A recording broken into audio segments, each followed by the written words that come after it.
नमस्कार बच्चों, स्वागत है आपका मेरे YouTube channel Datta reading point में। आज हम डिस्कस करेंगे 10th क्लास सामाजिक विज्ञान NCERT बेस्ड MCQ क्वेश्चंस जो आपके लिए बहुत ज़्यादा इम्पोर्टेंट होंगे बोर्ड परीक्षा के लिए। चैप्टर है राजनीतिक दल। चलिए शुरू करते हैं। पहला क्वेश्चन है, लोकतांत्रिक व्यवस्था की संस्थाओं में राजनीतिक दल। तो यहाँ आपका आंसर हो जाएगा सबसे अधिक दिखाई देने वाले संस्थाओं में से एक। राजनीतिक दलों को निम्न में से किस विभाजन के लिए दोषी माना जाता है?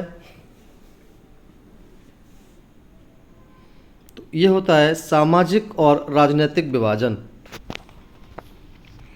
राजनीतिक दल लोगों का एक ऐसा संगठित समूह है जो चुनाव लड़ने और सरकार में राजनीतिक सत्ता प्राप्त करने के उद्देश्य से काम करता है। दल दर्शाते हैं समाज के बुनियादी राजनीतिक विभाजन को।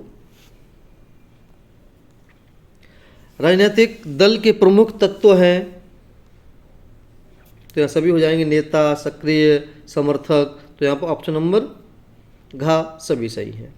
अधिकांश लोकतांत्रिक देशों में चुनाव लड़े जाते हैं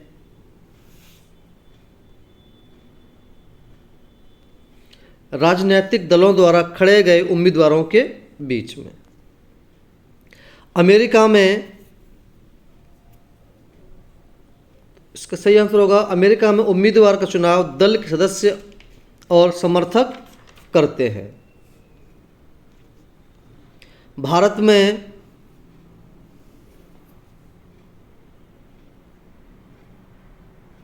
तो दल के प्रमुख नेता उम्मीदवारों का चुनाव करते हैं कि किसको चुनाव लड़ाना है और किसको नहीं। एक दल काम करता है तरह तरह के विचारों को कुछ बुनियादी राय तक। पार्टियां निर्णायक भूमिका निभाती हैं। देश के कानून निर्माण में चुनाव हारने वाले दल सत्ता में विरोधी पक्ष की भूमिका निभाते हैं। जो हार जाते हैं उन्हें विपक्षी दल, जिनकी सरकार नहीं बनती है, और वो जीत जाते हैं लेकिन वो क्या करते हैं, वो सत्ता में विरोधी पक्ष की भूमिका निभाते हैं। दल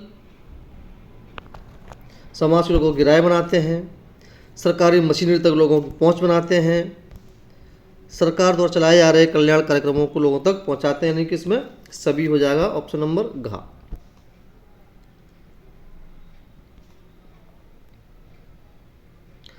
राजनीतिक दलों का उदय सीधा जुड़ा है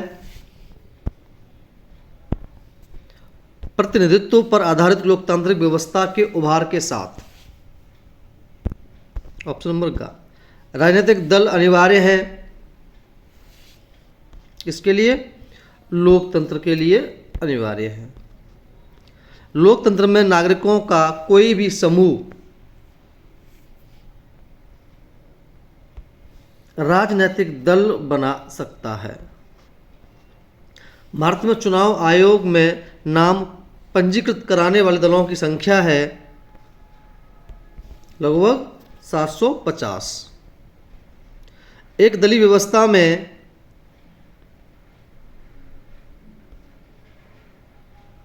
केवल एक ही दल को सरकार बनाने की अनुमति होती है, जहाँ पर एकल प्रणाली होती है, यानी एक दल व्यवस्था होती है, वहाँ केवल एक ही पार्टी काम कर सकती है।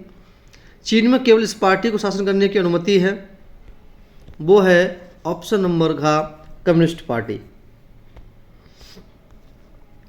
किसी भी लोकतांत्रिक व्यवस्था में कम से कम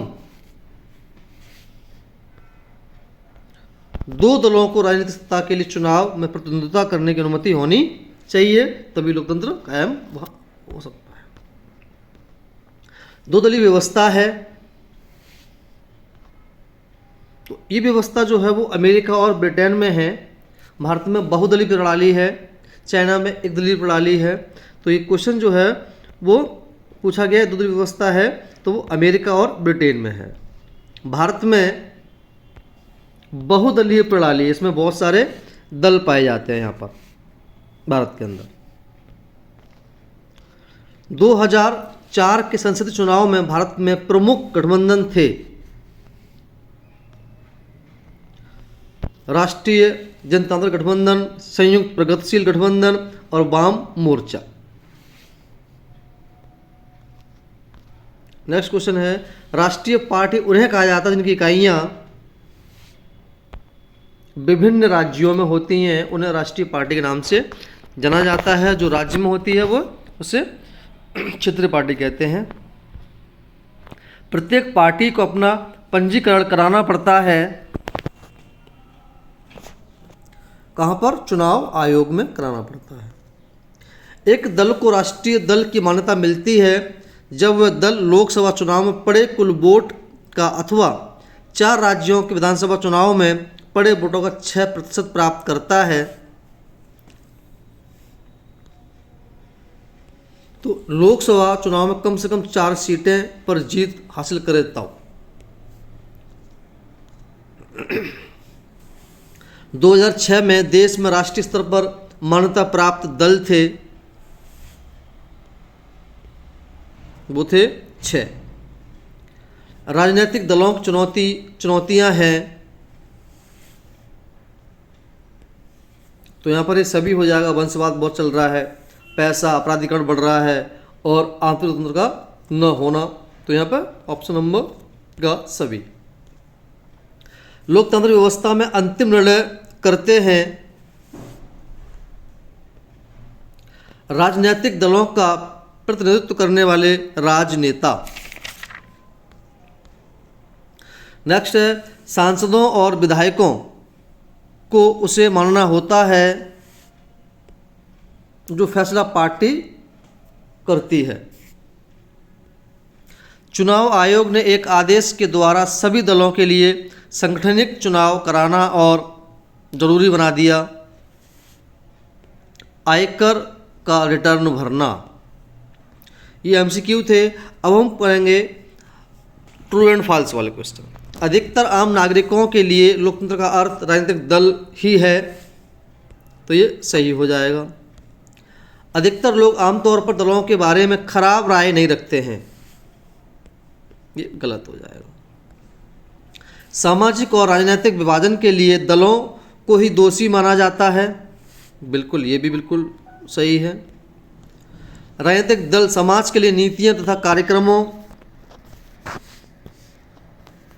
पर सहमत नहीं होते, गलत हो जाएगा। दल किसी समाज के बुनियादी राजनीतिक विभाजन को नहीं दर्शाते हैं, ये भी आपका गलत है। पार्टी समाज के किसी एक हिस्से से संबंधित होती है, इसलिए उसका नजरिया समाज के उस वर्ग समुदाय विशेष की तरफ झुका होता है, ये बिल्कुल सही है, वहीं झुका होता है। अधिकांश लोकतांत्रिक देशों में चुनाव राजनीतिक दलों द्वारा खड़े गए उम्मीदवारों के बीच नहीं लड़ा जाता, ऐसा बिल्कुल गलत है ये। अमेरिका में उम्मीदवार चुनाव दल के सदस्य और समर्थक करते हैं, ये बिल्कुल सही है, ऐसा ही है। भारत में दलों के नेता ही उम्मीदवार चुनते हैं, ये बिल्कुल सही है। जो पार्टी प्रमुख होता है वो सीट देता है। दल अलग अलग नीतियों और कार्यक्रमों को मतदाताओं के सामने रखते हैं और मतदाता अपनी पसंद की नीतियां और कार्यक्रम चुनते हैं, ये भी बिल्कुल सही है। लोकतंत्र में समान या मिलते जुलते विचारों को एक साथ नहीं लाना होता ताकि सरकार की नीतियों को एक दिशा दी जा सके, ये फॉल्स है। पार्टियां तरह तरह के विचारों को कुछ बुनियादी राय तक समेट लाती हैं जिनका वे समर्थन करती हैं, बिल्कुल सही है। पार्टियां देश के कानून निर्माण में निर्णायक भूमिका नहीं निभाती, ये गलत है। पार्टियां ही कानून बनाती हैं, सरकार में चलाते हैं। दल ही सरकार बनाते हैं और चलाते हैं, ये बिल्कुल सही है। चुनाव हारने वाला दल शासक दल के विरोधी पक्ष की भूमिका निभाता है, ये बिल्कुल करेक्ट है। कुछ क्वेश्चन और देख लेते हैं। विभिन्न दलों के लाखों कार्यकर्ता देश भर में बिखरे होते हैं, ये बिल्कुल ट्रू है, सही है। विभिन्न दलों द्वारा जारी रखे जाने वाली राय के इर्द गिर्द समाज के लोगों की राय नहीं बनती। बिल्कुल। एक साधारण नागरिक के लिए किसी सरकारी अधिकारी की तुलना में किसी राजनीतिक कार्यकर्ता से जान पहचान बनाना, उससे संपर्क साधना आसान नहीं होता है। ये बिल्कुल गलत है। दलों को लोगों की मांगों और ज़रूरतों पर ध्यान देना होता है।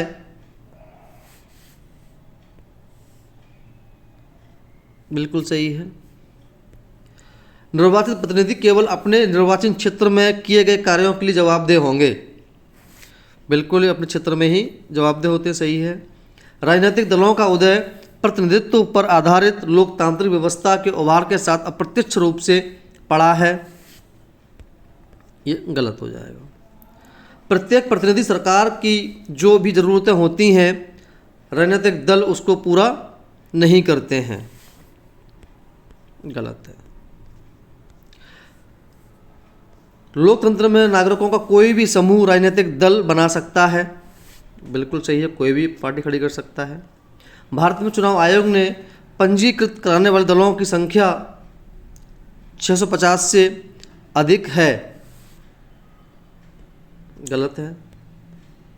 कुछ देशों में केवल 2 ही दलों को सरकार बनाने का या चलाने की अनुमति है।